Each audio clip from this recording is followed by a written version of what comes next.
வணக்கம் நண்பர்களே. இப்போது லேட்டஸ்ட்டாக இந்த நியூட்ரிஷனில் புதுசாக வந்திருக்க ஒரு ஐட்டம் என்ன தெரியுங்களா? Micro Green's.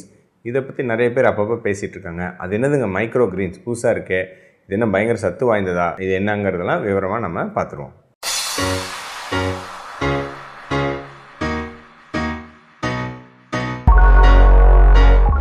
அதாவது நீங்கள் ஸ்ப்ரவுட்ஸ் கேள்விப்பட்டிருப்பீங்க, முளைக்கட்டிய பயிர் வகைகள். நாம் ஏதோ அந்த பருப்பு, பாசிப்பயிறு அல்லது பலவிதமான பயிர் வகைகள்லாம் நம்ம கொஞ்சம் ஊற வச்சு அதை நம்ம ஒரு துணியில் அது மாதிரி வைக்கும்போது என்ன ஆகுது?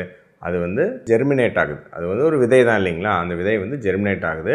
முளைக்கட்டிய இந்த பயிர் வகைகளை அதோட வேறு, அதோட அந்த ஜெர்மினேட் ஆகிற அந்த ஸ்ப்ரவுட் இதெல்லாம் சேர்த்து சாப்பிட்றத நம்ம ஸ்ப்ரவுட்னு சொல்கிறோம். பட் இதே மைக்ரோ கிரீன்ஸுங்கிறது என்ன? அதை இன்னும் கொஞ்சம் வளர விட்டு, சரிங்களா, அது ஒரு செடி மாதிரி வளர விட்டு ஒரு இன்ச்சிலேருந்து ஒரு 3 இன்ச் வரைக்கும் அது கொஞ்சம் வளருது. இந்த உயரத்துக்கு வளருது அப்படின்னா அதுக்கப்புறம் அது ஒரு மண் போட்டோ அல்லது ஒரு பாத்திரத்துலையோ அது மாதிரி வளர விட்டு அதுக்கப்புறம் அந்த வேரை விட்டுட்டு அந்த தண்டு ஸ்டெம் இருக்கு இல்லைங்களா, அது ப்ளஸ் மேலே இருக்கிற இலைகள் அதோடு சேர்ந்து கட் பண்ணி சாப்பிட்றது தான் மைக்ரோ கிரீன்ஸ்னு சொல்கிறோம். இப்போ நார்மலாக பெரிய செடியாகி அதோட இலையை சாப்பிட்றதோ அதோட பழங்களை சாப்பிட்றதோ தனி, அப்படியே முளைக்கட்டிய பயிர் வகைகளை அப்படியே எல்லாமே சேர்த்து சாப்பிட்றது, வேரோட சாப்பிட்றது தனி. இது ரெண்டுக்கும் நடுவில் வேரை விட்டுட்டு அந்த தண்டு பகுதியும் அந்த இலை பகுதியை மட்டும் நம்ம சாப்பிட்றோம். இதுதான் மைக்ரோ கிரீன்ஸ் அப்படின்னு சொல்கிறோம்.